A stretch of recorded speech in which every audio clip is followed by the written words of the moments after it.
আসসালামু আলাইকুম রহমতুল্লাহি বারাকাতু। আমি কিছু কথা বলতেছি। আজকাল দেখা যাচ্ছে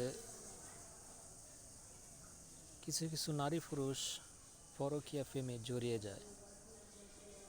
আচ্ছা, মানে মূল কথা হলো দুজনের সামান্য কিছু আনন্দের জন্য তারা তাদের সংসারটাকে ধ্বংস করে দিয়ে চলে যায়।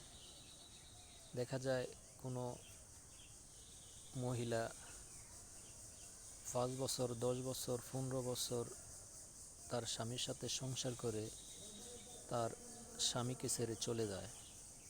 দেখা যাচ্ছে কেউ 1, 2 অথবা 3 বাচ্চার মা এবং কারো মেয়ের জামাই রয়েছে এবং ছেলের বউ রয়েছে। আবার দেখা যাচ্ছে কোনো পুরুষও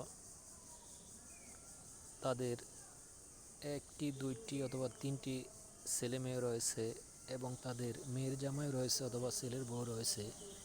এই ধরনের পুরুষরাও কি করে, মানে অন্যের প্রেমে পড়ে তাদের সংসারটাকে ধ্বংসের পথে ফেলে দেয়। আচ্ছা, আপনারা দুজন সামান্য একটু আনন্দের জন্য কি করেন, একটি সংসারকে বিপদের মুখে ফেলে দিয়ে যান।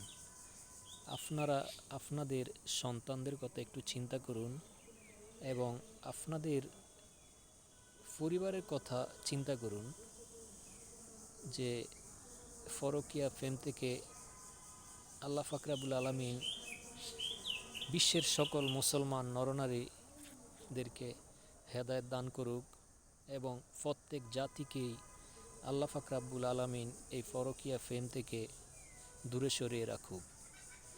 যেমন আপনারা এই কাজটি করার আগে একটু ভেবে চিন্তে কাজগুলো করবেন। যেমন কাজটা কি আপনি ভালো করতেছেন নাকি খারাপ করতেছেন। যদি এই কথাটা আপনারা ভেবে চিনতে কাজ করেন তাহলে আপনারা এই পরকীয়া প্রেমে জড়াইবেন না। আল্লাহ পাক রব্বুল আলামিন সকলকে হেদায়েত দান করুক। আমিন।